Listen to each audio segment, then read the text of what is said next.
Silence on roule supporte l'Association des véhicules électriques du Québec. www.aveq.ca. La référence en électromobilité.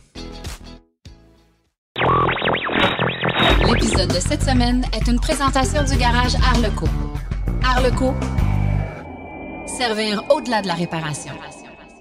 C'est le retour du concours macapuche.com. Lancement du réseau de bornes de recharge, Recharge Éco. Le ID4, le VUS de Volkswagen, aura bel et bien 402 km. GM fournira des piles à combustible pour les camions Nicolas. Il ne devrait plus manquer de Hyundai Kona chez les concessionnaires du Québec. À la chronique 100% net zéro, Nicolas Lambert nous parle des véhicules électriques. Sont-ils vraiment la solution au changement climatique? Aux réflexions branchées de Claude Gauthier, nous parlons des connaisseurs. En grande entrevue, qu'est-ce qu'il ne faut pas entendre? Une multitude d'anecdotes à propos des voitures électriques. Tout ça et bien plus encore dans la 92e de Silence on roule.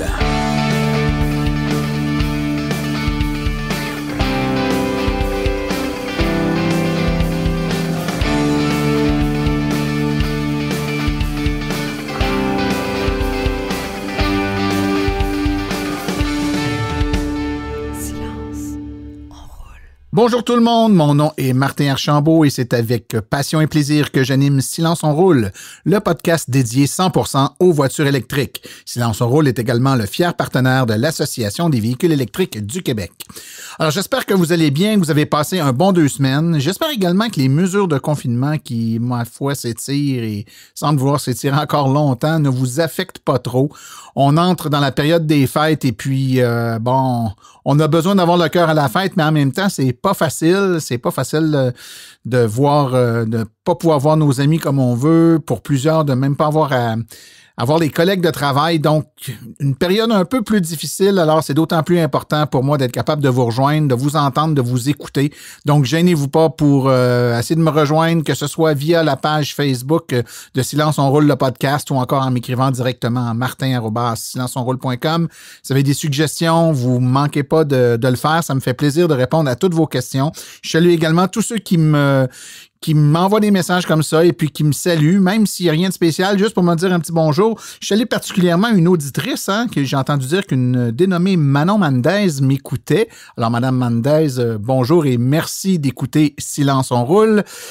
Et puis, avec le temps des fêtes revient cette année une petite promotion qu'on avait l'année passée, un concours pour gagner un protecteur de port de recharge pour véhicules. Là, ça empêche vos ports de recharge de se remplir de neige ou de glace lors des intempéries hivernaux.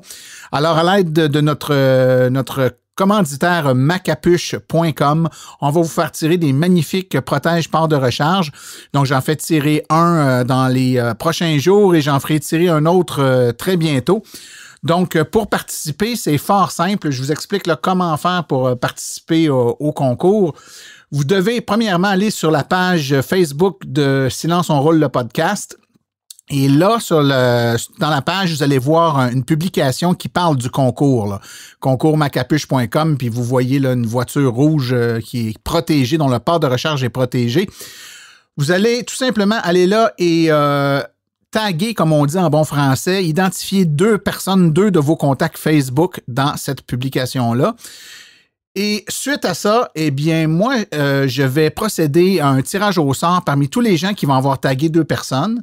Et cette personne-là qui aura été choisie aura 24 heures finalement pour me retourner les informations suivantes.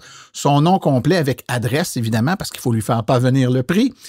La marque et le modèle, l'année de sa voiture électrique pour être certain qu'on lui envoie le bon protecteur de port de recharge. Et finalement, le mot secret qui est divulgué dans l'émission d'aujourd'hui.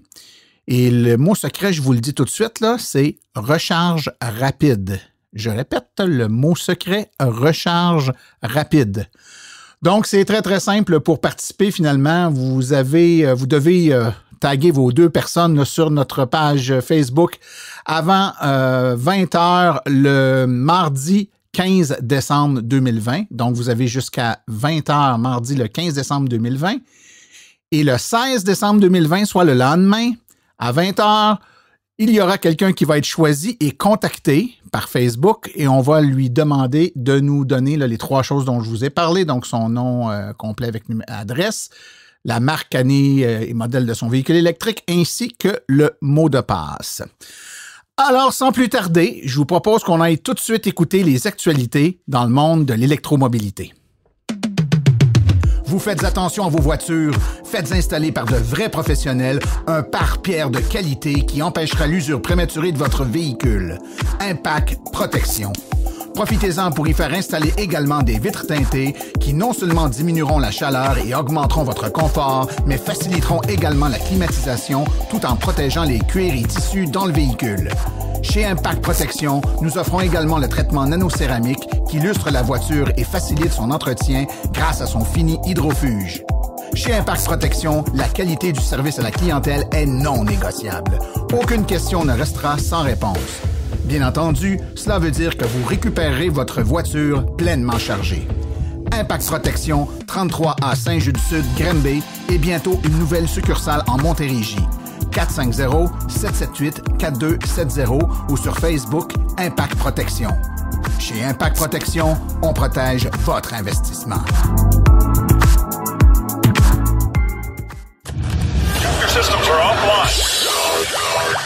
Les actualités de cette semaine sont une présentation de macapuche.com, les experts en protection de ports de recharge. 514-512-4652. Cette semaine avait lieu le lancement du nouveau réseau de bornes de recharge Recharge Éco, qui est un nouveau réseau de 100 bornes de recharge pour véhicules électriques. Ça a été lancé par le Jour de la Terre Canada en collaboration avec les épiceries IGA et le fonds Éco-IGA. Donc, c'est un réseau de bornes de recharge qui sont essentiellement installées dans les stationnements d'épiceries IGA au Québec et au Nouveau-Brunswick. Ce programme peut compter sur la contribution du ministère des Ressources naturelles du Canada qui les soutient jusqu'à une hauteur de 5 millions de dollars, offrant aux électromobilistes l'occasion de recharger leur voiture à une vitesse fort appréciable le temps de faire leur épicerie. Le Jour de la Terre du Canada veut créer un engouement et accélérer le passage à l'auto électrique au pays. Sobeys, avec sa filière québécoise IGA, est le premier partenaire à accueillir les bornes de recharge éco. Ce sont 50 marchands IGA qui offriront à leurs clients des bornes de recharge dans leur stationnement d'ici l'automne 2021. De plus, à tous les 22 de chaque mois, les revenus seront versés à un organisme local de charité dans chacune des 50 municipalités où les bornes seront installées.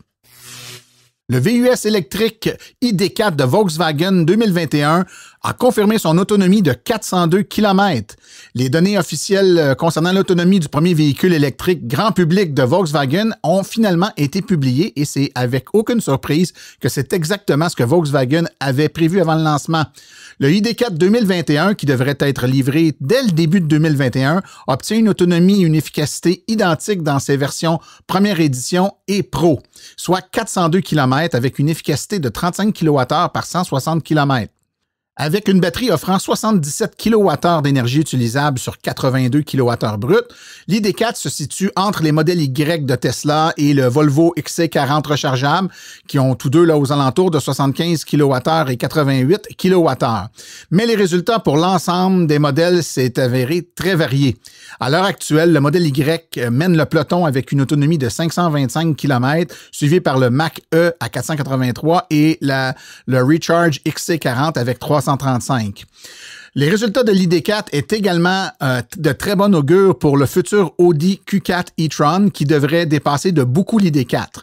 Audi a déjà déclaré que la Q4 e-tron serait propulsée avec deux styles de carrosserie dont un VUS et un Sportback qui offrirait un coefficient d'aérodynamisme supérieur. L'ID4 première édition et la Pro S sont toutes deux à propulsion arrière tandis que des versions à transmission intégrale seraient en préparation. GM et Nikola Corporation ont finalisé un partenariat annoncé en septembre. Mais contrairement à l'accord initial, le protocole d'entente annoncé cette semaine par les deux sociétés exclut la production de la camionnette électrique Badger de Nikola par GM. Selon un communiqué de presse du constructeur automobile, GM fournira cependant ses piles à combustible Hydrotech pour les camions commerciaux Nikola de classe 7 et de classe 8 dans le cadre d'un contrat d'approvisionnement mentionné dans le protocole d'entente. Le système Hydrotech sera développé dans les centres technologiques de GM à Pontiac et à Warren au Michigan et fabriqué dans son usine de batterie à Brownstown. Un véhicule qui a été rapidement très populaire est le Hyundai Kona. Et le constructeur automobile a annoncé que quelques 7900 véhicules électriques Kona arriveront au Canada en 2020, alors que seulement 2600 ont été importés en 2019. Hyundai Canada, le deuxième plus gros distributeur de véhicules électriques au Canada derrière Tesla, espère bientôt pouvoir vendre ses véhicules sans générer de liste d'attente. Selon les directeurs des ventes de Hyundai Canada, Ken Masonville, lors du lancement du véhicule, nous savions que l'offre mondiale ne serait tout simplement pas suffisante. Au Canada, nous avons augmenté graduellement notre offre chaque année, mais nous n'avons toujours pas été en mesure de répondre à la demande. Maintenant, Hyundai est en mesure d'augmenter son offre mondiale de multisegments grâce à une nouvelle usine qui a été ouverte en République tchèque. L'usine fabriquera des véhicules électriques Kona pour le marché européen, mais cela permettra aux usines sud-coréennes d'intensifier leur effort pour les véhicules à destination de l'Amérique du Nord.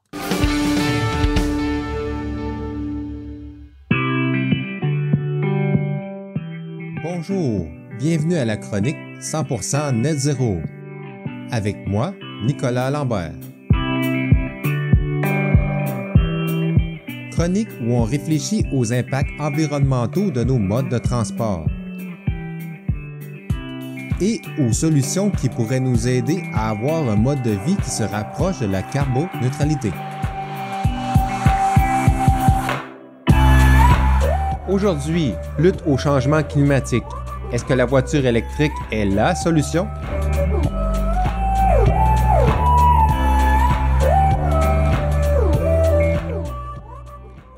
La voiture électrique n'est pas la solution, mais elle fait partie des solutions à la lutte au changement climatique. La phrase que vous venez d'entendre, on la répète souvent dans le domaine de l'électromobilité. C'est une réponse nécessaire lorsque certaines personnes trouvent qu'ici, au Québec, beaucoup de nos mesures pour lutter contre les changements climatiques se résument, d'une façon ou d'une autre, au développement de l'électromobilité. En fait, ces critiques n'ont pas tort. Dans nos sociétés actuelles, les sources de gaz à effet de serre sont plus diversifiées que l'on pense. Seulement convertir toutes les voitures à essence vers des voitures qui fonctionnent à l'électricité ne sera pas suffisant pour stopper le réchauffement planétaire. Par contre, cette solution cadre parfaitement dans un plan 100% zéro émission. C'est quoi un plan 100% zéro émission? C'est un concept que j'ai découvert en lisant le livre The 100% Solution, A Plan for Solving Climate Change de l'auteur Salomon Goldstein Rose. Ce livre a complètement changé ma vision de la crise climatique actuelle, surtout en ce qui a trait aux solutions auxquelles on pourrait penser mettre en place pour la résoudre. Je vais essayer de vous expliquer ce concept dans les grandes lignes. En matière d'environnement, peu importe le polluant, on a l'habitude de vouloir le réduire sous un certain seuil acceptable. Par exemple, pour la couche d'ozone, dans les années 80, on a réussi à réduire les gaz qui détruisaient la molécule ozone sous un certain seuil et aujourd'hui, la couche d'ozone se rétablit. Les plus acides, le smog, la pollution de l'eau sont d'autres exemples où la meilleure façon de régler le problème est de réduire l'élément polluant sous un certain seuil acceptable pour l'environnement. Pour les gaz à effet de serre, ce seuil est en fait de 0. 0 comme aucune émission nette de GES. Parce que tant ou aussi longtemps que l'on va émettre des gaz carboniques, le niveau de CO2 dans l'atmosphère va augmenter et la planète va continuer à se réchauffer. Ce qui veut dire qu'on doit non pas les réduire, mais à toute fin pratique, éliminer toute forme d'émission de gaz carbonique ou autres gaz à effet de serre qui émanent de nos activités humaines et ce, à l'échelle de la planète tout entière. C'est ce que le GIEC nous demande d'accomplir d'ici 2050. Donc, toute solution qui implique une réduction mais qui conserve toujours une certaine émanation de GES ne devrait pas être envisagée. Cela ne ferait que nous distraire de notre but principal. Voici quelques exemples de mauvaises solutions pour lutter efficacement contre le réchauffement planétaire. Développer la filière des gaz naturels dans le but de réduire l'utilisation du charbon, implanter des transports en commun qui fonctionneraient encore au diesel, de développer des technologies aéronautiques afin de réduire la consommation de kérosène des avions. Ces solutions peuvent sembler intéressantes, mais elles ne pourront jamais mener vers la carboneutralité si on les prend comme telles. Dans certaines sphères d'activité, on sait déjà comment s'y prendre. Par exemple, on doit arrêter d'utiliser du combustible fossile en feu pour se déplacer ou pour produire de l'électricité. La solution ici est relativement simple. Dans d'autres domaines, c'est plus difficile. Par exemple, La fabrication de ciment qu'on utilise dans les constructions en béton produit en elle-même une quantité phénoménale de dioxyde de carbone. Pour éliminer cette source de gaz à effet de serre, il faudra non pas réduire notre utilisation de ciment, mais d'inventer un nouveau procédé de fabrication. Il y a dans nos sociétés actuelles une foule de façons de faire qu'il faudra complètement changer afin d'éliminer les GES à la source. Sinon, tout rejet de gaz à effet de serre qu'on ne réussira pas à éliminer devra être réabsorbé par des technologies de captation et de séquestration qui n'existent pas encore à grande échelle ou à un coût qui ne serait pas déraisonnable. Le futur repose donc sur une foule d'innovations et de développements technologiques qui n'existent pas encore, mais qu'il faudra absolument inventer. Où se situe la voiture électrique dans tout ça?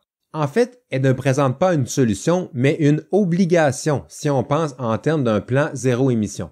Pas parce qu'elle n'émet aucun gaz à effet de serre, mais au moins elle présente la possibilité d'être carboneutre. Car avec la technologie d'aujourd'hui, la production de la voiture elle-même pollue autant qu'une voiture à essence qui roule 30 000 km. Pour éliminer tous ces kilomètres, il faudra que tout soit parfaitement bien réfléchi afin d'éliminer tout rejet de gaz à effet de serre. Les technologies de production devront s'améliorer, les matières premières devront être aussi transportées sans émettre aucun GES, il faudra inventer une manière de produire de l'acier sans utiliser de charbon, et les réseaux électriques qui alimentent les usines et les voitures électriques elles-mêmes devront être complètement décarbonisés.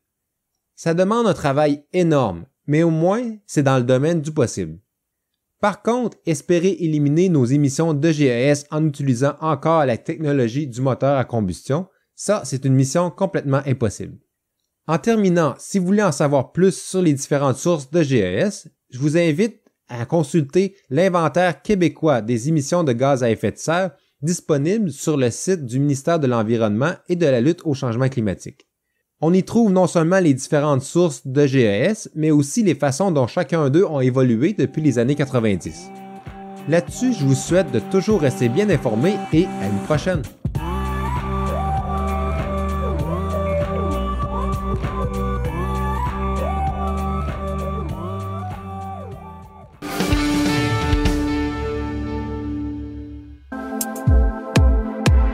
EV Borne, à la maison, en condo. EV Borne, vos subventions. EV Borne, branché au travail. Hey Martin, on répète-tu trop le nom de la compagnie? Ou un petit peu trop, je la refais. Pour recharger, ça prend une borne de recharge et l'équipe de EV Borne est à votre service. Pour vous brancher au commerce, à la maison ou au travail, composez le 418-866-0653. 418-866-0653 ou le www.evborne.com. EV Borne, la passion à votre service.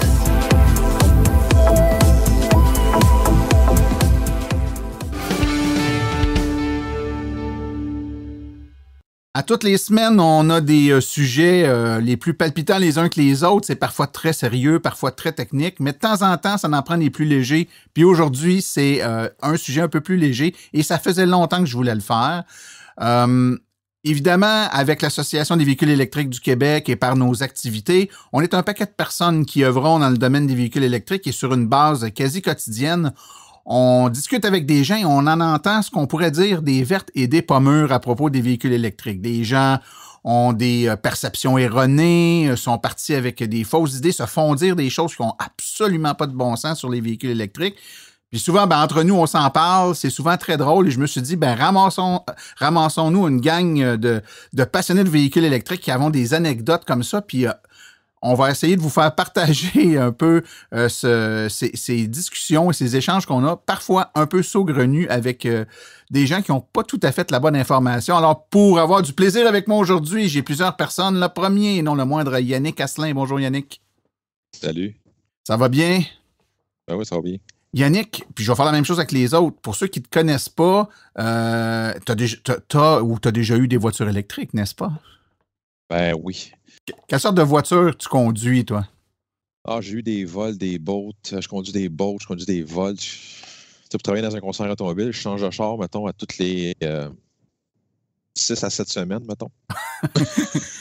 mais t'es dans le produit GM, c'est ce que je comprends. Ouais, Chevrolet, ouais, c'est ça. Bon, excellent. Merci beaucoup, Yannick. On a Simon-Pierre Rioux. Bonjour, Simon-Pierre. Bonjour, Martin. Et toi, Simon-Pierre, qu'est-ce que tu conduis ou que tu as conduit comme voiture électrique? Écoute, moi, j'ai eu la chance de conduire plus que du Chevrolet. J'ai eu la chance de conduire pas mal tous les véhicules électriques qui existent sur le marché. J'ai fait plusieurs capsules vidéo là-dessus, des articles. Mais mes voitures personnelles, ça a été la Nissan Leaf 2013, la nouvelle mouture qui avait une batterie un peu plus intéressante. Puis après ça, j'ai passé à la Tesla Model 3 SR+. Et oui, voilà. On a Philippe Janson. Bonjour, Philippe. Salut, ça va? Oui, puis toi, qu'est-ce que tu conduis, Philippe? Je les ai tous essayés, mais en ce moment, je conduis une Nissan Leaf 2015 que j'ai achetée dernièrement pour pouvoir faire mes 55 000 km par année. Alors, ça me prenait une voiture que je pouvais battre à mort. Et depuis 2014, je conduis une BMW i3 qui est rendue à 170 000 km. Okay. Une des 25 premières à la province. Oh! Et vous, monsieur François Viau, qu'est-ce que vous conduisez et que vous avez conduit?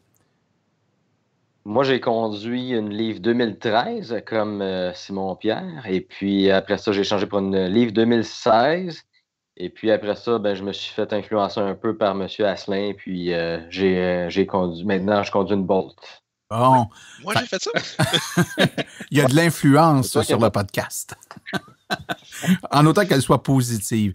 Écoutez, l'idée, c'est qu'on prenne qu'on conduit des autos électriques, on en a conduit quelques-unes, on connaît ça un petit peu, mais surtout, on côtoie beaucoup de gens qui veulent s'informer. On a à tour de rôle, dans plein de contextes, jasé avec des gens de voitures électriques et on en a entendu des choses, des vertes et des pas mûres. Alors, sans plus tarder, je veux qu'on commence. J'ai envie de demander à Simon-Pierre de nous parler de l'une de ces anecdotes-là en lien avec les voitures électriques. On t'écoute.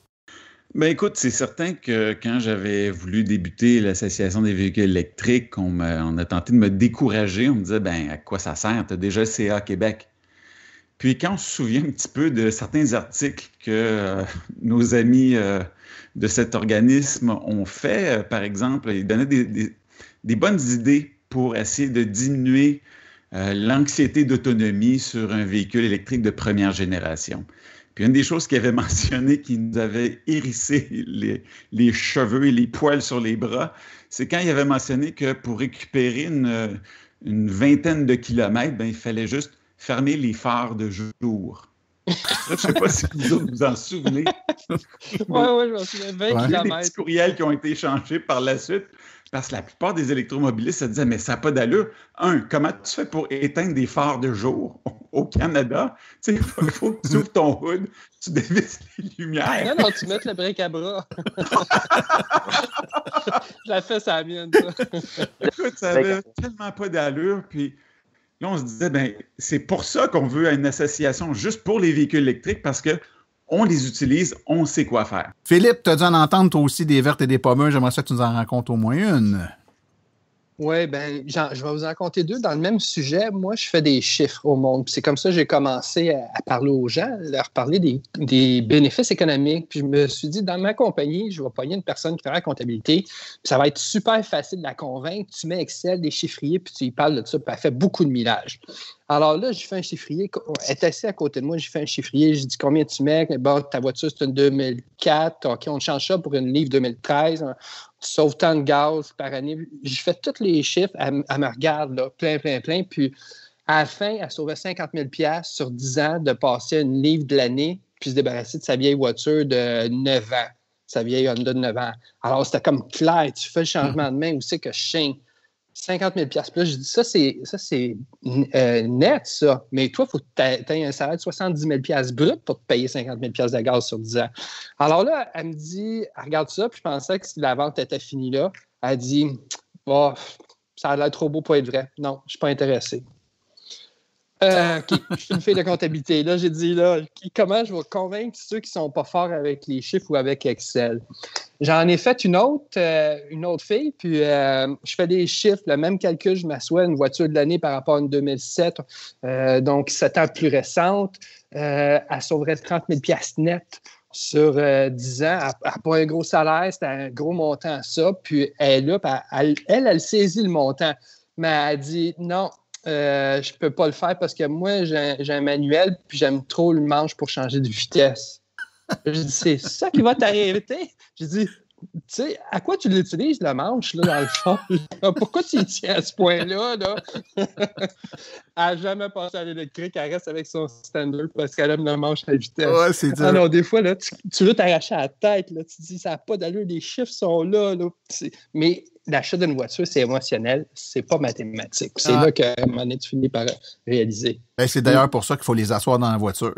Parce que c'est émotionnel et c'est quand tu as le feeling que le changement s'opère. Yannick, toi, travailles pour un concessionnaire automobile, tu dois en entendre parce que les gens arrivent chez vous puis se sont fait dire toutes sortes d'affaires un peu partout avant d'arriver. Fait que t'es comme un peu un filtre à niaiserie. Ça atterrit chez vous. Ben, comme tu dis, je suis peut-être un filtre à niaiserie que je peux entendre, mais je suis aussi un. Comment je pourrais dire ça? Tu sais, ça fait 25 ans que je suis dans l'automobile, ça fait 25 ans que je vends des voitures. Tu sais, des affaires de vieux vendeurs qui vont dire à des clients pour essayer de vendre le char, là, ça fait partie de la même affaire. Puis ça ne change rien parce que c'est une voiture électrique non plus. Tu sais, je vais te donner un exemple. Ah, monsieur, faites attention, les freins dans une Volt sont bien spéciaux parce que quand vous freinez, ça récupère la chaleur du freinage. C'est ça qui crée de l'électricité et la régénération au niveau du système. C'est pour ça que les freins d'une Volt, ça coûte plus cher. Parce qu'ils chauffent plus pour faire de l'électricité. Ouais. OK, fait que c'est thermique. Il y a une production thermique d'électricité. Ah, il y a une production thermique qui change ça en électricité. Tu fais comme... Un, tu es dans le champ. 2, les freins d'une Volt, ça ne coûte pas plus cher qu'un autre char. C'est comme...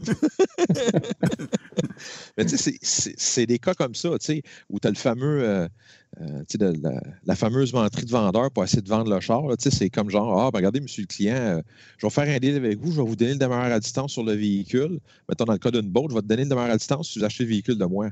C'est parce qu'il vient avec. Le char sort de l'usine avec ça. C'est comme... Ouais, des fois. Ouais. Ben, c'est drôle parce que tu parlais des freins, puis on fait appel aux caractéristiques, les freins qui régénèrent l'énergie, les caractéristiques des voitures électriques. Moi, j'étais à un kiosque, et puis il y a un couple de personnes âgées qui arrêtent, puis qui font juste, le monsieur, il regarde, il a de l'air intéressant un peu, mais sa madame à côté, elle comprend pas trop pourquoi son monsieur arrête là, puis elle m'a mis sur l'épaule, elle dit, non, elle dit, ça sert à rien d'arrêter là, Robert, elle dit, tu le sais, toi, t'as un pacemaker. Là, je dis, ouais, puis c'est parce qu'une voiture électrique, ça va trop bien, vous avez peur que le cœur il lâche. Tu sais. Elle dit non, mais elle dit voiture électrique, c'est pas bon pour les pacemakers à cause de l'électricité, que ça génère l'électricité. Là, ça a été prouvé que ça pouvait arrêter le pacemaker de fonctionner. Ah bon. Fait que cœur sensible, s'abstenir, c'est ce qu'on dit. François, t'as dû en entendre toi aussi, t'as fait beaucoup d'événements pour l'AVEC, beaucoup d'essais routiers, on en entend des pas pires, puis ces réseaux sociaux aussi. Oui, on en entend comme Yannick disait, de moins en moins, c'est moins pire, c'est plus subtil, des fois c'est plus sporadique, mais il y en a encore, là, pas plus tard que 1 an ou 2 ans, une fille qui était revenue du concessionnaire avec une Ioniq, puis le concessionnaire, il recommandait de ne pas, tu sais, la fameuse anti-rouille, de ne pas faire traiter ça, parce que la Ioniq, apparemment qu'elle a des ions positifs qui fait que ça protège la peinture par défaut sur une auto électrique. Donc, il n'y avait pas besoin de mettre d'anti-rouille. La voiture s'auto-protégeait même avec... Ça fait du sens. Là, il y a un champ magnétique là, qui protège. Ouais. C'était très sérieux. Là. On y avait dit que non, c'était pas recommandé parce que de toute façon, c'était déjà protégé. Puis pour revenir aux freins, moi, j'avais entendu un gars... qui avait été dans un Canadian Tire ou peu importe, là, il voulait faire un entretien de frein ou une maintenance, puis son concessionnaire, il avait dit non, il dit, faut peut-être dans un endroit où c'est recommandé pour les voitures électriques, puis ils sont formés pour ça, parce qu'ils peuvent pogner des chocs avec les freins, parce que il y a de la régénération qui se fait par là, donc tu as des risques de... Ah ouais, Yannick, ça te faisait réagir? Oui, les freins ont le dos large. Tu sais. Mais tu sais, il y en a un, il y a quelque chose qui est apparu il y a à peu près, ça doit faire à peu près 1 mois de ça. La personne, elle a acheté un Crafter Pacifica hybride branchable. pose la question à son représentant par rapport aux pneus d'hiver et le représentant lui dit « Il ne faut pas que tu mettes des roues en acier là-dessus parce que ça va faire que la voiture, quand tu vas freiner, ça va moins régénérer l'énergie parce que la conductivité se fait moins bien dans les freins. » À cause des roues d'acier. À cause des roues d'acier. J'aurais dû sortir la petite musique de Twilight Zone quand on parle. Ça aurait été bon, ça. Là, j'étais comme, bon, OK, c'est rendu des freins magnétiques. C'est quoi, là? Je te dis, les freins ont le dos large. C'est bon, Pierre, t'as dû en entendre d'autres aussi, là? Ben écoute, on parle de ça, puis ça fait penser un petit peu aux gens qui pensent tout le temps que les véhicules électriques ont des moteurs dans chacune des roues, puis que ça régénère, puis c'est là où ça s'accumule. Toute l'électricité s'accumule, parce que le moteur, c'est la batterie en même temps. Puis ils ne comprennent pas qu'il faut recharger. Ils pensent recharger à chacune des roues en plus. Ah, non, c'est clair. C'est clair. On l'a effleuré tantôt, on a parlé d'antirouille. Ça aussi, ça revient tout le temps, les antirouilles électriques, puis électroniques, puis les gadgets pour protéger la voiture. Puis il y en existe-tu bon? Et moi, j'ai entendu dire que c'était bon électrique, mais pas sur une voiture électrique, parce que là, tu as 2 fois de l'électricité, puis là, ça peut s'annuler. Écoute, c'est absurde ce qu'on peut entendre. Un autre pas pire que moi, j'ai entendu, c'est... puis en fait, c'est quelqu'un dans ma famille qui a acheté une voiture électrique et puis chez le concessionnaire, avant de le laisser partir, l'aide à connecter le téléphone cellulaire, puis programmer quelques stations de radio. Je suis conscient que c'est une personne âgée, là, on va l'aider un peu pour la partir. Fait que là, la personne en part avec son véhicule. Le lendemain matin, elle démarre le véhicule, il n'y a plus aucun poste de radio, le téléphone n'est plus payé, retourne chez le concessionnaire, reprogramme tout ça, elle retourne chez eux, le lendemain, la même affaire. Fait que là, elle faisait 3 fois qu'il retournait, là, tu sais. Fait que là, finalement, il y a quelqu'un d'autre que la vendeuse, c'était une vendeuse. C'est pas parce que c'est une femme, mais dans ce cas-là, c'était une vendeuse. Mais là, la vendeuse est pas là cette 3e fois-là. Puis c'est quelqu'un d'autre qui vient et qui dit « Ah, je le sais, pourquoi? » Puis là, il remarque qu'il ouvre... c'est une Nissan Leaf, hein, puis sur la Leaf, là, t'as une petite fente pour mettre une petite carte mémoire. Puis ça, t'as les GPS dedans, puis sur la carte est aussi sauvegardé certaines caractéristiques du véhicule, comme tes programmations de radio puis tout ça. Fait que vu qu'il n'y avait pas de carte dedans, mais ça resetait à chaque fois que tu éteignais l'auto. Ça vous prend une carte. Fait que là, commande la carte, ça a pris, puis on s'entend que c'est une carte bien standard, mais par le concessionnaire, c'était long avant que ça arrive. Fait que là, quand il revenait avec la carte, là, finalement, là, elle avait un autre problème, c'est que la vendeuse, elle disait, écoutez, monsieur, elle dit, moi, je pense que je le sais pourquoi vous avez un problème avec votre auto. Là, elle ne sait pas, la vendeuse, qu'il est retourné, lui, là, une 3e fois, puis qu'il y a une carte qui est commandée. Fait que là, personne a fait l'innocente, voir qu'est-ce qu'elle va dire. Non, elle dit, je le sais, c'est parce que, est-ce que vous prenez toujours les mêmes clés? Que c'est les mêmes clés? Elle dit, parce que sur une voiture électrique, votre profil est dans la clé de la voiture. Fait que si vous changez de clé, là, la voiture, elle le sait pas, là, elle. Fait que si l'autre personne, on n'a pas programmé ses postes de radio, il y aura rien dedans. Après ça, regarde, êtes-vous sérieuse, là? Et c'est pas pire. Ouais, écoute, technologiquement, ça se pourrait, hein, ça pourrait fonctionner comme, mais dans le cas d'une Nissan Leaf, je vous le dis, ça fonctionne pas comme ça. Ça n'a pas rapport au set de clés. Fait que là, elle a pensé que c'était à cause des clés qu'il y avait des problèmes. Moi, je te certain qu'elle allait dire que c'est à cause qu'il y avait un pacemaker, c'est pour ça. Ça aurait pu. L'interférence. Philippe, t'en as-tu d'autres? Hey, tu sais, au début, là, les journalistes, ils étaient ignorants. Simplement. Après ça, ils ont commencé à être malhonnêtes. Et après, ils ont commencé à s'instruire pour connaître le produit. Puis là, de moins en moins, ils vont dire des niaiseries. Puis il y a aussi le fait qu'on les a tous ramassés sur Facebook à chaque fois qu'ils postaient quelque chose d'ignorant, qu'à ce temps, ils se gagnent une plus grande gêne. Moi, je me rappelle d'un journaliste qui avait dit d'un début, il dit « Gars, avec une Nissan Leaf à Montréal-Québec, ça prend exactement 3 jours et demi. Alors, jamais je vais avoir ça. » 3 jours et demi. À pied, ça prend 2 jours. Pourquoi tu vas dire ça aux autres? Tu as des centaines de milliers de personnes qui t'écoutent. Tu penses que tu ne vas pas perdre ta crédibilité intellectuelle en disant 3 jours et demi? Ah, c'était fou. C'était vraiment fou au début. Mais là, à ce temps, il y en a beaucoup moins. Je pense qu'on a passé ça. Puis c'est un petit peu décevant parce qu'on riait. On riait en tabarnouche. Ouais. Écoutez, moi, je peux pas passer sous silence une qui me vient en tête. Et puis ça s'est passé pas plus loin que cet hiver. On faisait un événement avec l'AVEC de véhicules électriques dans dans une belle région du Québec où il fait froid. Et puis, les gens de l'association là-bas, localement, avaient mobilisé des concessionnaires automobiles pour avoir des véhicules de différentes marques. Et on avait quelques véhicules hybrides branchables fournis par le concessionnaire. Donc, quand ils sont allés chercher les véhicules le matin de l'événement, le concessionnaire leur donne les clés, puis lui, il leur dit, il dit, on vous les emprunte, on va vous les ramener dimanche après-midi ou lundi, comme vous voulez. Inquiétez-vous pas, on a des bornes sur le site, on va vous les charger, puis on va vous les ramener chargés. Là, le concessionnaire regarde, mais il dit, t'as pas besoin de les charger. Il dit, tu le laisses rouler. Il dit, quoi, tu le laisses rouler? Il dit, nous autres ici, il dit, quand on veut les charger, on part le moteur, puis on le laisse rouler pendant 1 heure, 1 heure et demie, ça charge la batterie, puis là, t'es correct. le directeur régional là-bas, qui est comme pas réputé pour avoir la langue dans sa poche et d'apprécier ce genre de pratique pas tellement écologique, il dit, es-tu sérieux, toi, là? Il dit, oh oui, il dit, des fois, il dit, j'envoie un de mes vendeurs, là, on en start 3-4 dans le cours, là, puis on les charge. Ben, eux autres, c'est comme ça qu'ils les chargeaient en les faisant rouler, parce que ce modèle-là, il y a un mode, là, tu sais, que quand tu démarres quand le véhicule roule, il recharge la batterie. Fait que plutôt que de mettre des bandes, c'est comme ça qu'il est chargé, lui, là, tu sais. Fait que c'est comme ça, nous autres, qu'on est supposé vendre des voitures électriques à des gens qui veulent faire un move un peu écologique, là, tu sais, laissez-le rouler. Yannick, oui, tu veux intervenir là-dessus? Mais ça, ce que tu dis là, je l'ai déjà entendu parce que, tu sais, c'est sûr que la Volt, quand ça commençait, mais, tu sais, qu'un client te dise, je suis allé voir un concessionnaire X, Y, Z, puis il me dit que j'avais pas moyen de brancher ma Volt parce que, en roulant, ça recharge la batterie. Jusqu'à là, c'est pas pire, tu sais. Mais la phrase que le vendeur rajoute, il dit, je sais comment ça marche, une Volt, j'en conduis une à tous les jours. Là, tu fais comme, attends, t'es sûr, toi, là, comment tu sais comment ça marche, là? Tu sais, c'est des affaires comme ça qui se disent, puis là, tu fais comme, ben voyons, ça n'a pas de sens. Tu sais, pourquoi tu as un char électrique et tu te fais rouler tout le temps sur le gaz? Tu sais, c'est comme, ça marche pas ton affaire. Tu sais, c'est comme... C'est bon, Pierre, tu vas en avoir entendu, avec le temps que ça fait que tu patauges là-dedans, tu vas en avoir entendu d'autres pas pires.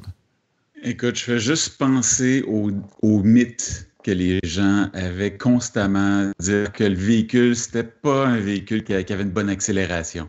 Jusqu'à temps qu'on commence à faire des vidéos des Tesla qui battaient n'importe quel véhicule à essence sur le quart de mille. Sur le froid, c'est toujours la même affaire. Les gens pensent vraiment qu'avec le froid, ça ne fonctionne pas, que ça gèle, qu'on perd la moitié de l'autonomie du véhicule.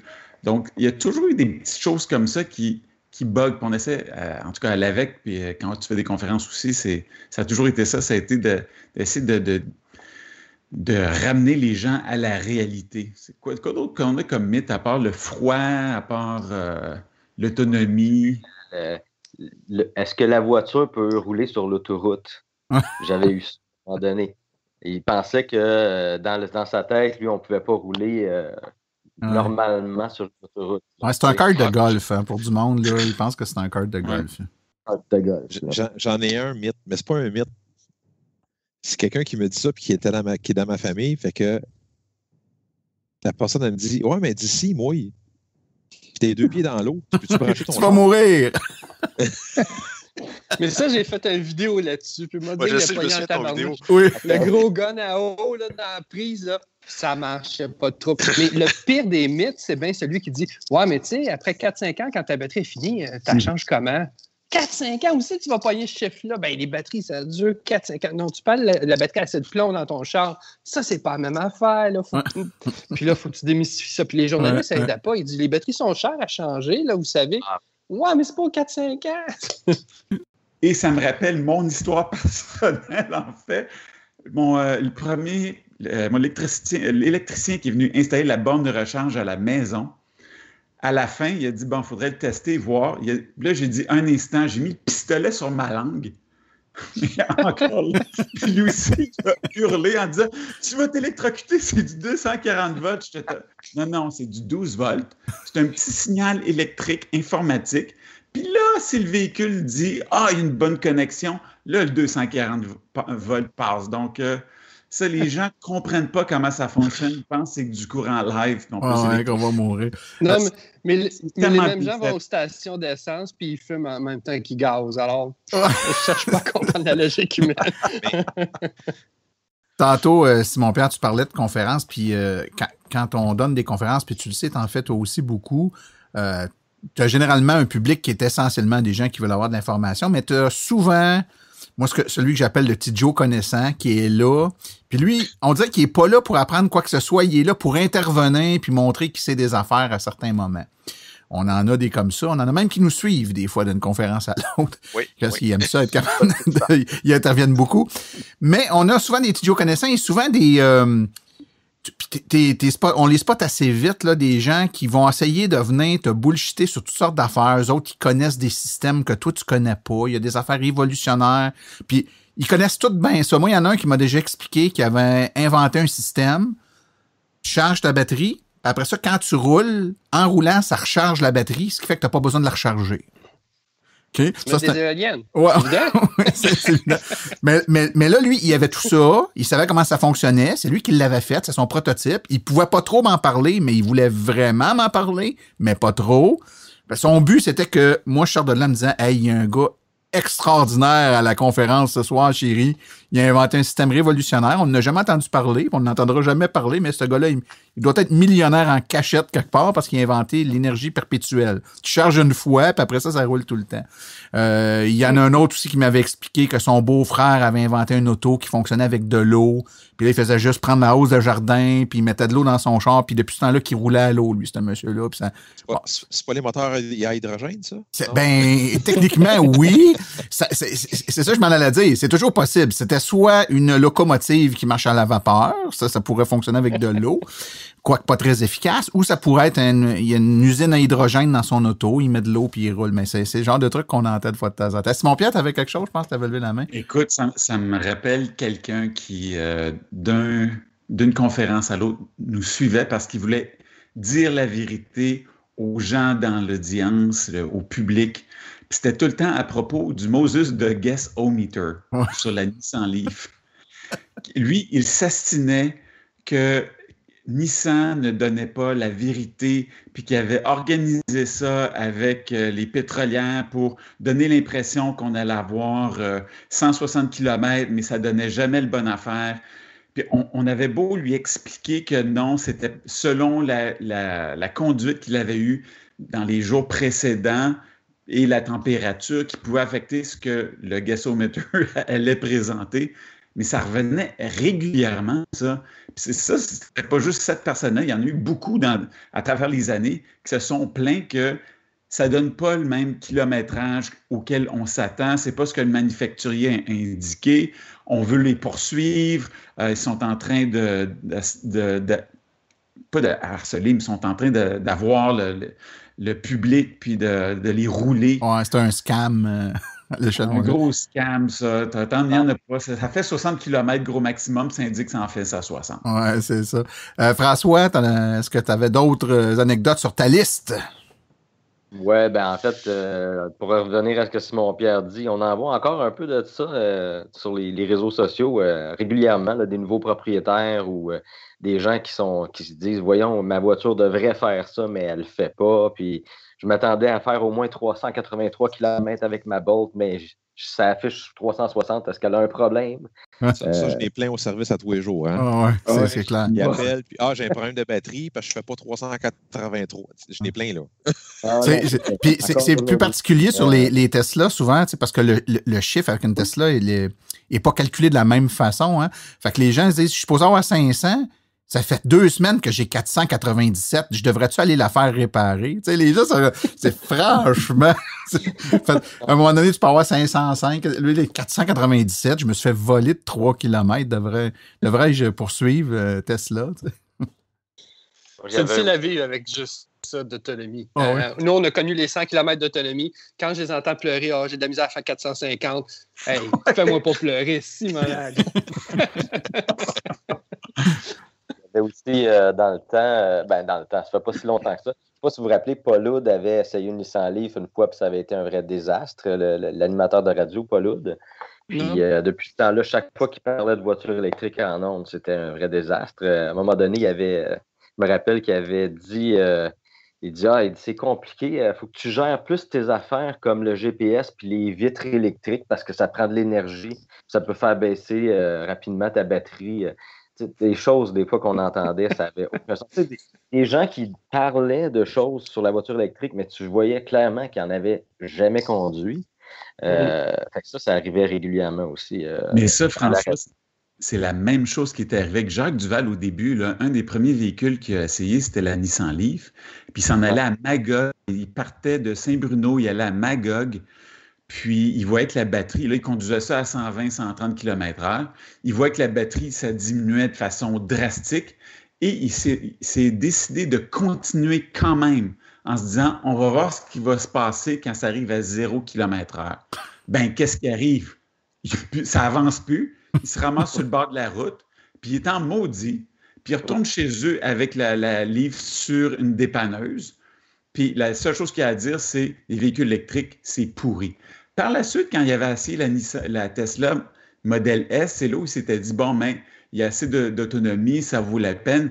Il n'a plus jamais voulu essayer une Nissan Leaf de sa vie. Pour lui, c'est un véhicule subprime, ça valait même pas la peine de passer du temps là-dessus. Seulement la Tesla valait la peine d'être discutée. C'était la seule qui devait avoir le titre de véhicule électrique. Les autres, c'était des jouets. En effet.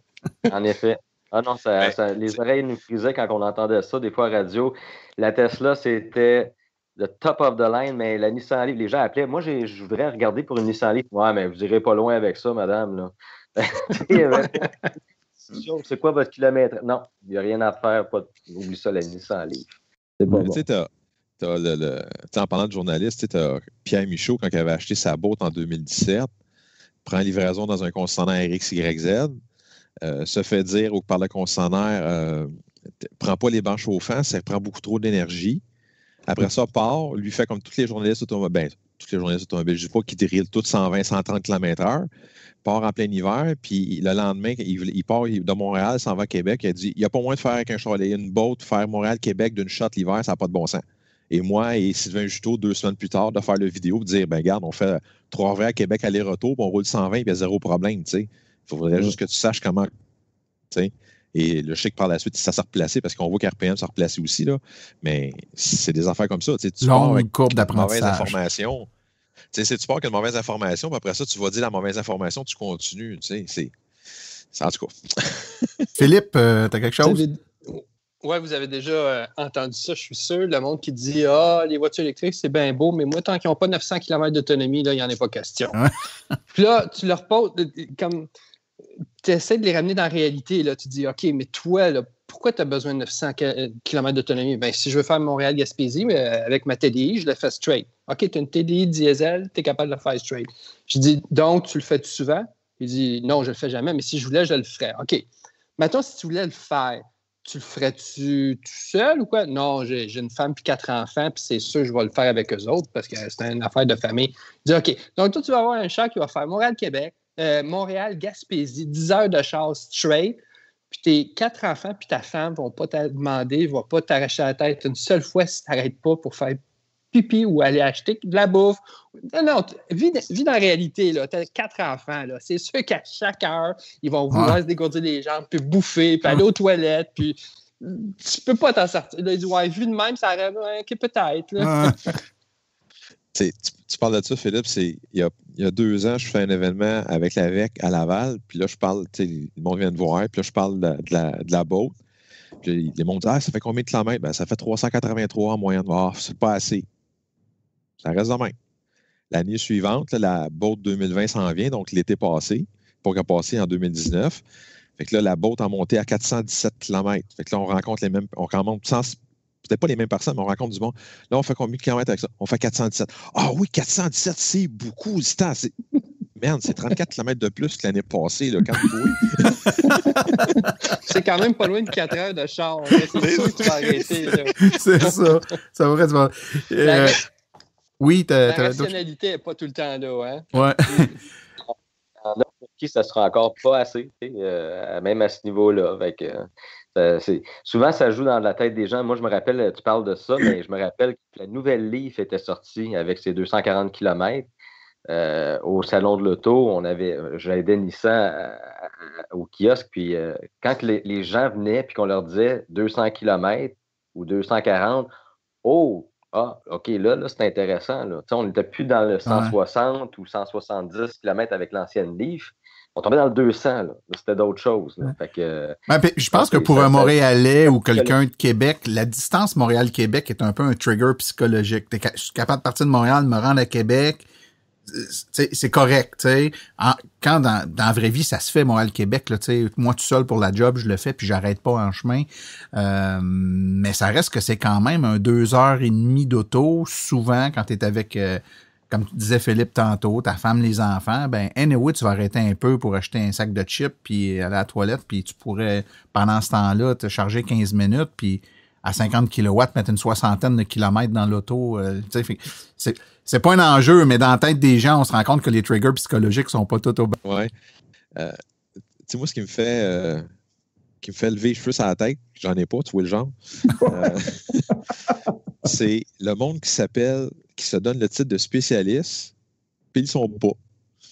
Fait que, exemple, ça, c'est un de mes clients qui m'a conté ça. Il dit, je me présente à un concessionnaire XYZ. Fait que là, il arrive à la réceptionniste. Bonjour, madame. Elle dit, qu'est-ce que vous regardez? Elle dit, je regarde pour une Chevrolet Bolt. Elle dit, parfait. Elle dit, je vais vous présenter notre spécialiste qu'on a formé spécialement pour les voitures électriques. OK, c'est bien correct. Fait que là, à part avoir chez le représentant, il revient, bonjour, mon nom c'est un tel, je suis spécialiste pour les voitures électriques, blablabla. Fait que là, les clients, ils posent 2-3 petites questions, il reçoit des réponses qui... Tu sais, le client, il fait, voyons, il me semble que c'est pas ça que j'ai lu, c'est pas ça que j'ai... Fait que, tu sais, il dit, j'ai une autre question. Il dit, c'est quoi le temps de recharge sur une voiture électrique, sur une Bolt avec la borne de niveau 1? Fait que le spécialiste a regardé, il dit, c'est quoi ça, une borne de niveau 1? Ça, c'est le spécialiste. C'est spécialiste. Fait que je te dis, le client, là, comme il me dit, là, il dit, Yannick, il dit, quand il me dit ça, il dit, je me suis levé, j'étais à la réceptionniste, j'étais allé voir le directeur des ventes, je dis, peux-tu parler au directeur des ventes 2 petites secondes? Fait que t'es allé le chercher, il est revenu, il dit, puis tout ça, tu me dis que tu es un spécialiste? Il dit, non, il dit, moi, arrête pas ici. Il me dit, il sait même pas c'est quoi une borne de niveau 1. Et le directeur des ventes dit, c'est quoi une borne de niveau 1? Il est parti. 1 heure après, il était rendu chez nous, il a acheté un char de moi. C'est comme... Si on reste dans l'anecdote, il y a quelqu'un aussi qui m'avait expliqué que depuis qu'il y avait une voiture électrique, ça avait stabilisé l'électricité de sa maison, qu'il y avait moins de panne électrique depuis qu'il y avait sa voiture électrique. Donc, je pense que il a peut-être poussé un peu trop loin le concept de vehicle to house ou vehicle to home, là. Tu sais, il a peut-être lu ça quelque part, mais lui, dans sa tête, il dit, avant, j'avais plein de pannes électriques, puis depuis que j'ai mon auto électrique, on n'a plus de panne. Fait que là, il se posait la question si c'est la voiture qui fournissait l'énergie ou si ça peut avoir un impact de stabiliser l'électricité de la maison. Fait quand même, hein, nos voitures ont le dos large. Il y avait une fuite dans sa batterie. Il y avait des ondes électromagnétiques qui rentraient dans la maison, qui alimentaient les appareils.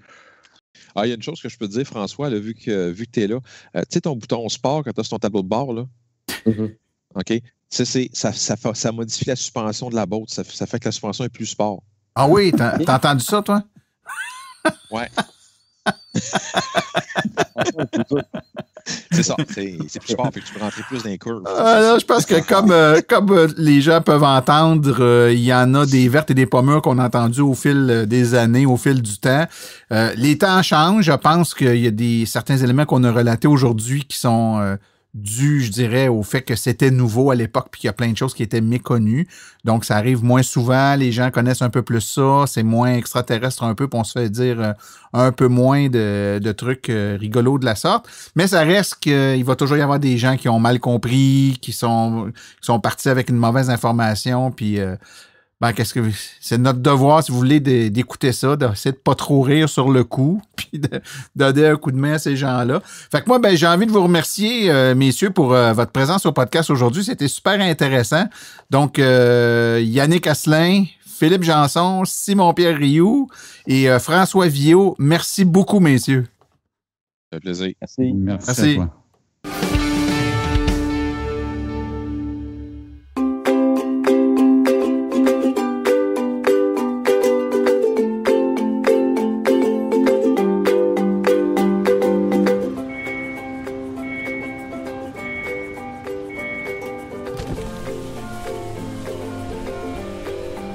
C'est vrai que ça brise moins, mais il y a quand même un minimum d'entretien à faire sur nos voitures électriques. Quand est venu le temps de faire l'entretien de mon véhicule, j'ai choisi de faire confiance à l'équipe d'Arleco plutôt que le concessionnaire. Ça fait maintenant 3 générations que cette entreprise familiale chouchoute nos voitures et ils ont été parmi les premiers à s'engager activement dans l'électrification des transports tout en adoptant des procédures et des produits sains pour l'environnement. Avec ses techniciens spécialement formés à l'entretien et réparation des voitures hybrides et électriques, Arleco nous offre aujourd'hui la même qualité de service sur nos VE qu'elle a toujours livré depuis bientôt 40 ans. De plus, chez Arleco, j'obtiens 10 % de rabais sur la main-d'œuvre et les traitements anti-rouille avec ma carte membre hors de l'AVEC. Arleco Génération 3, 8470 boulevard Parkway à Anjou, 514-352-1446 ou arleco.ca.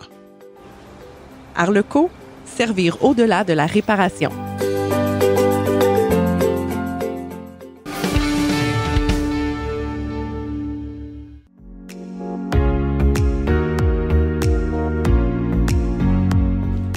Les réflexions branchées de Claude Gauthier.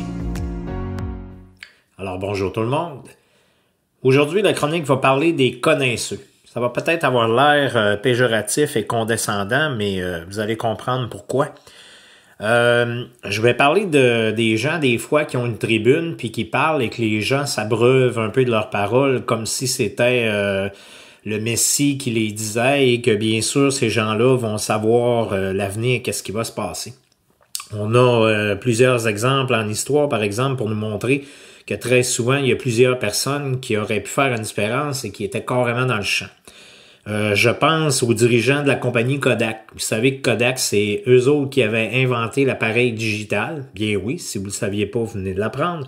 Sauf que lorsque les chercheurs sont arrivés à leur propre conseil d'administration puis dans les bureaux de marketing, quand on a vu cet appareil-là, c'était plus ou moins intéressant pour eux autres parce que la compagnie faisait beaucoup plus d'argent avec leurs pellicules. Et là, ils se sont dit, si on sort ça, les gens n'auront plus besoin d'acheter de pellicules. Donc, qu'est-ce qu'on va faire? Donc, on va essayer de combattre ça. Et alors qu'ils auraient pu être les leaders, ils l'ont vraiment pas fait. Et on sait tout ce qui est arrivé. Kodak, un peu avant les années 2000, là, fait complètement faillite. Donc, cette semaine, je voudrais parler un peu des chroniqueurs automobiles.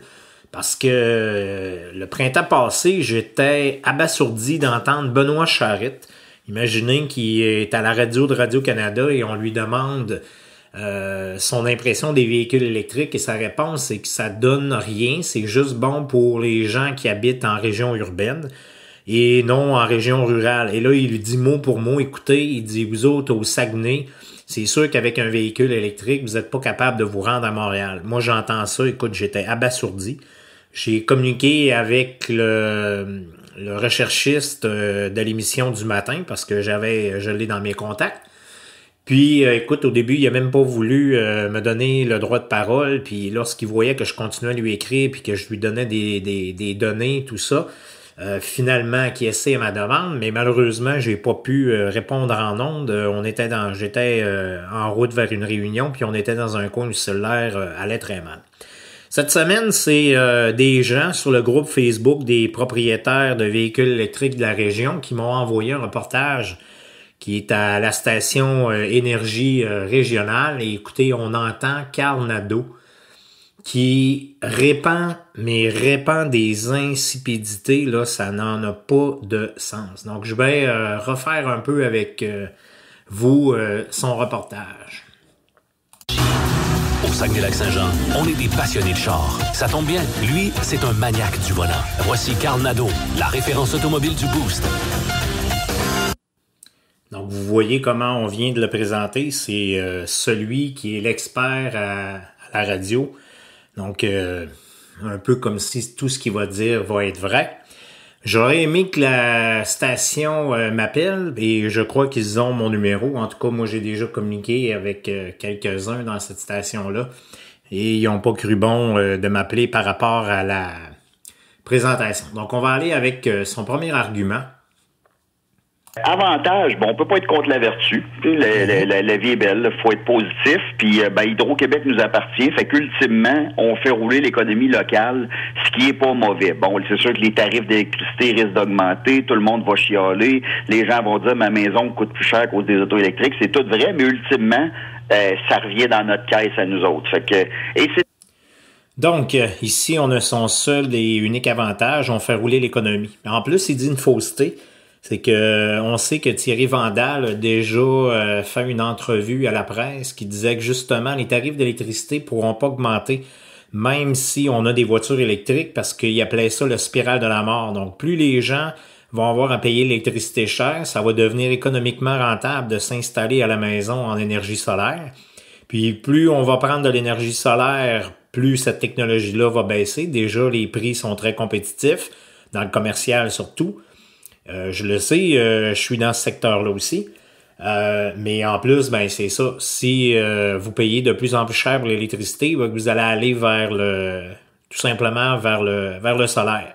Un homonyme qui dit avec notre loi zéro émission et l'obligation pour 2035, les constructeurs n'auront pas le choix d'alimenter le marché. Alors imaginez tous les grands constructeurs mondiaux en meeting, puis il y a quelqu'un qui dit excuse-moi, le Québec a une nouvelle loi. Faut qu'on change notre façon de bâtir des voitures. J'avoue que là, on se pète les bretelles un peu. Ils ont de la misère à fournir la Californie. Là. Fait que... Comment? Donc là, ici, il parlait du ministre Benoît Charette qui, peut-être, oui, que c'était un peu présomptif de penser que le Québec, à lui seul, allait faire changer les manufacturiers. Mais il faut savoir, ici, il n'a pas compris, là. C'est pas juste le Québec. C'est qu'il y a plein d'États, il y a plein de pays un peu dans le monde qui commencent à émettre des lois exactement comme celle-là. Donc, c'est sûr qu'une personne seule, c'est David contre Goliath. Mais si on se met ensemble, on a pas mal plus de chances de réussir. Et malheureusement, je crois que c'est la tendance qui s'en vient dans les prochaines années. Si vous avez été voir où est-ce qu'on mine le lithium, c'est pas plus élégant que les sables bitumineux en Alberta. Fait que dans les faits, on va devoir trouver des remplacements de batteries et des choses qui vont être plus environnementales. Donc ici, je suis d'accord avec M. Nadeau. C'est sûr qu'une mine, c'est pas très beau. Ça, il y a personne qui va s'obstiner là-dessus. Reste une chose, par exemple, c'est que la production de métaux pour faire les batteries ou les véhicules est pas mal moins dommageable pour l'environnement dans l'air que la production de gaz de schiste ou encore de pétrole des sables bitumineux. On sait que c'est l'industrie la plus sale au monde qui produit le plus de gaz à effet de serre. Constamment dire d'économiser l'hiver. Et là, les gens qui ont des voitures électriques nous disent « Ouais, mais attends une minute, là, moi, je peux programmer ma recharge, je vais le faire sur les heures qui ont moins de demande. » C'est vrai, c'est une borne 220 à maison, mais si tu te branches sur le 110, tu peux pas trop choisir quand tu te branches parce que tu as besoin, dès que tu arrives à la maison, de le brancher, puis quand tu pars travailler le lendemain matin, de débrancher. Donc, tu n'as pas ce... Ici, M. Nadeau comprend pas que les gens qui ont des véhicules entièrement électriques ont à peu près tous des bornes de 240 volts. Il y en a quelques-uns, peut-être qu'en achetant le véhicule, croyant se brancher sur le 120, ça va être correct. Sauf qu'ils s'aperçoivent assez rapidement, rendu à l'automne, que ça suffira pas. Donc, les gens qui ont des plus grosses batteries s'achètent des bornes de 240 volts qu'elles peuvent programmer. Et la recharge va se faire pendant la nuit. Les gens qui gardent le 120 sont majoritairement des gens qui ont des hybrides branchables avec une plus petite batterie. Puis qu'en tant que tel, la durée de recharge dépassera pas environ 5 heures. Et aussi, peut-être que M. Nadeau n'est pas au courant, mais Hydro-Québec a un surplus de 20 TWh. 20 TWh, ça peut alimenter 3 alumineries. Donc, même si demain matin, puis comme l'Institut économique de Montréal le prétendait faussement, que tous les véhicules deviennent électriques, il n'y aura aucun problème pour les recharger pendant la nuit. Et même si quelques-uns se fait en période de pointe, encore là, il n'y aura pas de problème. C'est pas moi qui le dis, c'est Hydro-Québec. Les provinces présentement qui vendent le plus de voitures électriques au Canada, bon, c'est bizarrement le Québec à 46% et la Colombie-Britannique à 29%, c'est celles qui ont des grosses subventions. Ça veut dire que le marché est pas encore prêt tant que ça d'acheter si tu subventionnes pas le marché. Tu sais, il y a une loi d'offre puis de demande, là. Puis c'est bizarre, en Ontario, quand il y avait les mêmes... Eh bien, j'ai des petites nouvelles pour M. Nadeau. Malheureusement, ça a bien de l'air que l'industrie pétrolière est pas encore correcte, est pas encore assez à date, Parce que, voyez-vous, le Fonds monétaire international a dit que les subventions pour l'industrie pétrolière mondiale étaient de 54 milliards. Ici au Canada, ça représente 1000 $ par habitant. Donc, ça veut dire que chaque personne, à chaque année, prend 1000 $ de ses poches et le donne en subvention. C'est pas l'essence que vous prenez, que vous mettez dans votre auto, là. C'est vraiment des subventions que vous donnez à l'industrie pétrolière à chaque année. 1100 $. Par contre, malheureusement, on est dans une ère où est-ce que le bien paraître passe par-dessus la logique. Et c'est pas les exemples qui manquent à Ottawa là-dessus, mais bon, là, c'est rendu que c'est tellement important de bien paraître puis d'être vertueux qu'on fait des décisions et on fait des annonces que l'industrie, la technologie, que tout n'est pas prêt à suivre présentement. Est-ce que, miraculeusement, en 2035, l'industrie complète automobile va avoir eu le temps de rattraper ça? Bon. Dans un monde idéal de licorne, c'est vrai, mais on n'est pas dans un monde idéal. Ça va faire quoi? Ça va faire que des manufacturiers qui n'ont pas eu les sous pour suivre, ils vont carrément faire faillite, ils vont fermer. Ça va faire que quelques manufacturiers vont ramasser l'industrie. Dans ce temps-là, tu as une situation pas de monopole, mais de force. Tu es capable de monter les prix puis de vendre le prix que tu veux. L'industrie va se virer de bord tranquillement, mais ça a pris 125 ans d'auto à gaz avant d'en avoir qui sont super économiques puis qui polluent pas avec des systèmes catalytiques qui sont vraiment à la hauteur.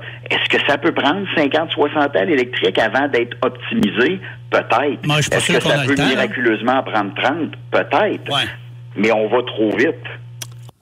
Ouf! Beaucoup de choses ici sur lesquelles je veux revenir.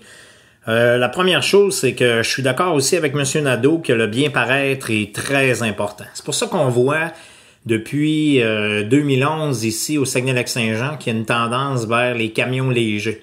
Je sais qu'il y a des gens qui vont dire « Ah, c'est parce que des fois les manufacturiers font un petit VUS, genre Hyundai venu et appellent ça un camion léger alors que ça n'a rien de camion léger. » Alors, encore là-dessus, je suis très d'accord.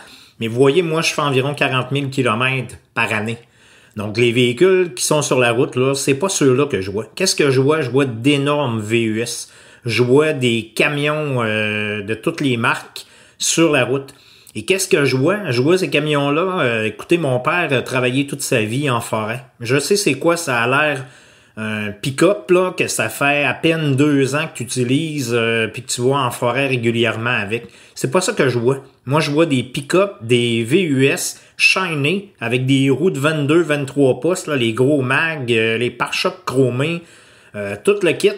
Et faites-moi pas croire que les gens l'utilisent pour régulièrement là aller en forêt ou des choses comme ça. Peut-être les jeunes à la fin de semaine vont l'utiliser pour aller à leur chalet, mais encore là, c'est une faible minorité. Mais pourtant, on voit qu'il y a 22 000 camions légers qui ont été en progression depuis 9 ans. Pourquoi avant on n'en avait pas de besoin? Est-ce que les routes étaient mieux dégagées? Non, je crois pas du tout. Est-ce que la technologie des pneus était meilleure dans ce temps-là? Non plus, hein? On le sait très bien. Ensuite, il nous dit que les manufacturiers sont pas prêts à suivre, que d'ici 2035, ça sera peut-être pas encore à date, que ça va peut-être prendre 30 à 50 ans. Ouf, celle-là, je l'ai trouvée bien drôle. J'ai juste à prendre, je fais souvent une comparaison avec le cellulaire. Vous savez, le cellulaire a commencé dans les années 1990. 1990, vous aviez un cellulaire Motorola qui avait une pile qui devait peser à peu près 3 livres. Si vous aviez ça dans votre... c'était impossible de rentrer ça dans une poche, là, mais n'importe où, puis que vous alliez vous baigner, que vous l'oubliez, là, c'est sûr que vous couliez puis que vous remontiez pas. Et en 2005, qu'est-ce qu'on avait en 2005? Ben, on avait les premiers iPhones d'Apple. Je dirais qu'aujourd'hui, on est environ comme si on était dans les années 96, 97. Donc, on est parti en 1990 d'un cellulaire Motorola qui pesait pratiquement 5 ou 6 livres à le petit cellulaire Motorola qui lui rentrait dans la poche. Et imaginez, c'était un flip, là, je sais pas si les plus vieux d'entre vous s'en rappellent, qu'on pouvait plier en 2. Donc, c'est sûr que on a fait du progrès. Mais on est encore loin du iPhone qui nous permet d'aller sur Internet avec, qui nous permet d'envoyer des messages, qui nous permet de visionner des vidéos, d'enregistrer notre musique, de faire un paquet d'affaires qui, en 1996, n'était pas encore possible de faire avec le cellulaire. Ensuite, Il nous parle des compagnies qui, s'ils n'ont pas de subvention, vont tout simplement mourir. Moi, je dirais pas que c'est pas les compagnies qui n'auront pas de subvention.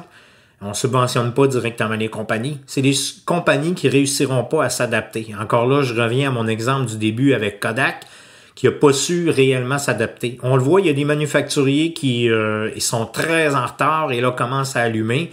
Ont pas la technologie, ont pas les infrastructures, sont obligés de s'associer avec d'autres compagnies qui, eux autres, vont fabriquer les véhicules à leur place. Qu'est-ce que vous pensez qui va arriver avec cette compagnie-là? Et là, celle-là me fait bien rire. Monsieur Nadeau nous dit qu'au bout de 125 ans, l'industrie automobile a réussi à faire une auto qui était super économique et aussi qui ne polluait vraiment pas.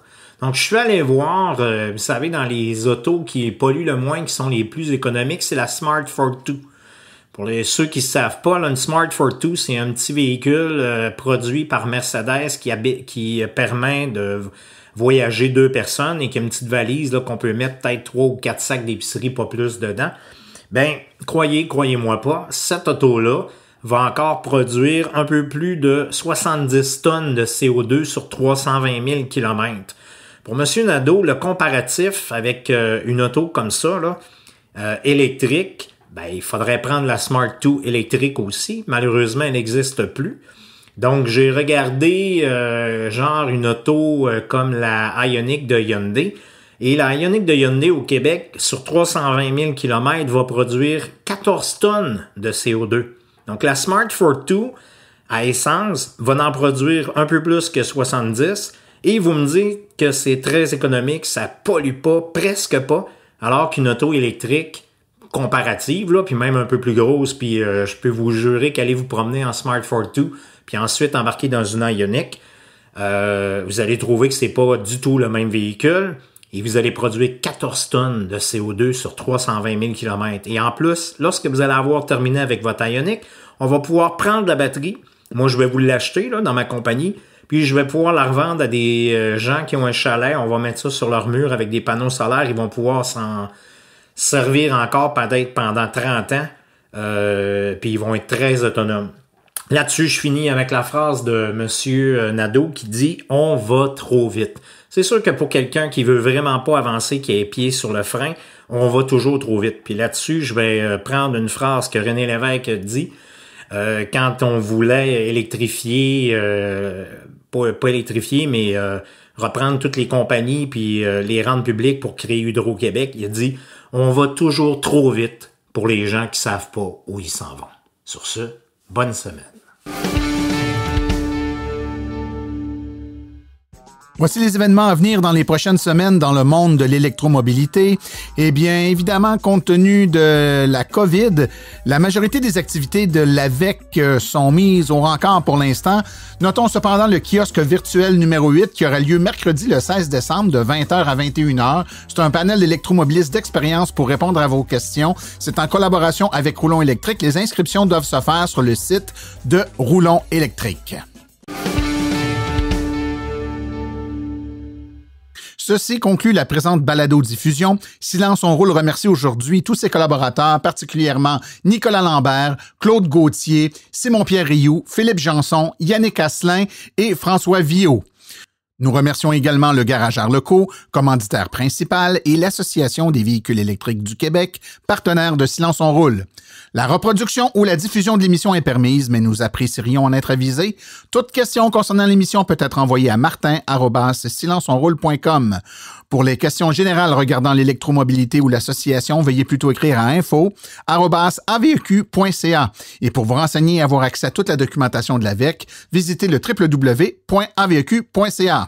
Vous pouvez consulter notre forum à forum.silenceonroule.com ainsi que notre page Facebook Silence on roule le podcast.